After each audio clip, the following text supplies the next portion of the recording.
Dans les livres on me parlait d'une terre de fraternité, des mains qui serrent, des rêves qu'on pouvait partager, des rues où l'on chantait, où l'on croyait en l'avenir. Aujourd'hui je vois des regards lourds qui n'osent plus sourire. Les drapeaux flottés haut, symbole d'un même combat. Liberté, égalité, gravés au cœur des débats.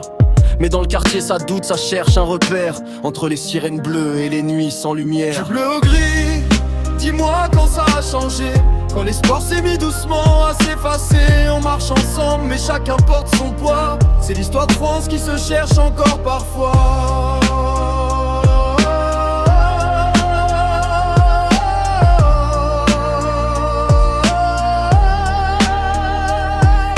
On parle d'insécurité dans les cafés du matin, de mères inquiètes quand leurs enfants prennent le train. Des débats qui divisent, des mots qui font frontière. Pendant que les villes s'empilent dans les tours de béton clair. Immigration, intégration, slogan à la télé. Mais sur le terrain c'est des destins entremêlés. Certains tombent dans l'ombre, attirés par l'argent facile. Drogue qui circule, illusion fragile. Et la misère s'invite dans les vitrines éclairées. Prostitution cachée derrière les néons fatigués. Des poches vides, des rêves courts, des nuits sans repos. La pauvreté murmure sous les manteaux. Dépression silencieuse, personne n'en parle trop. On sourit en façade mais dedans c'est l'écho d'une génération qui cherche encore sa place, entre héritage lourd et futur qui s'efface.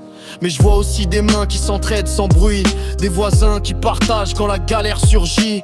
Parce qu'au fond la flamme n'est jamais vraiment morte, elle attend juste qu'on ouvre la porte. Du bleu au gris, mais la couleur peut revenir si l'on décide ensemble de reconstruire. Au-delà des peurs, des colères et des lois, c'est un peuple debout qui écrit son histoire pas à pas.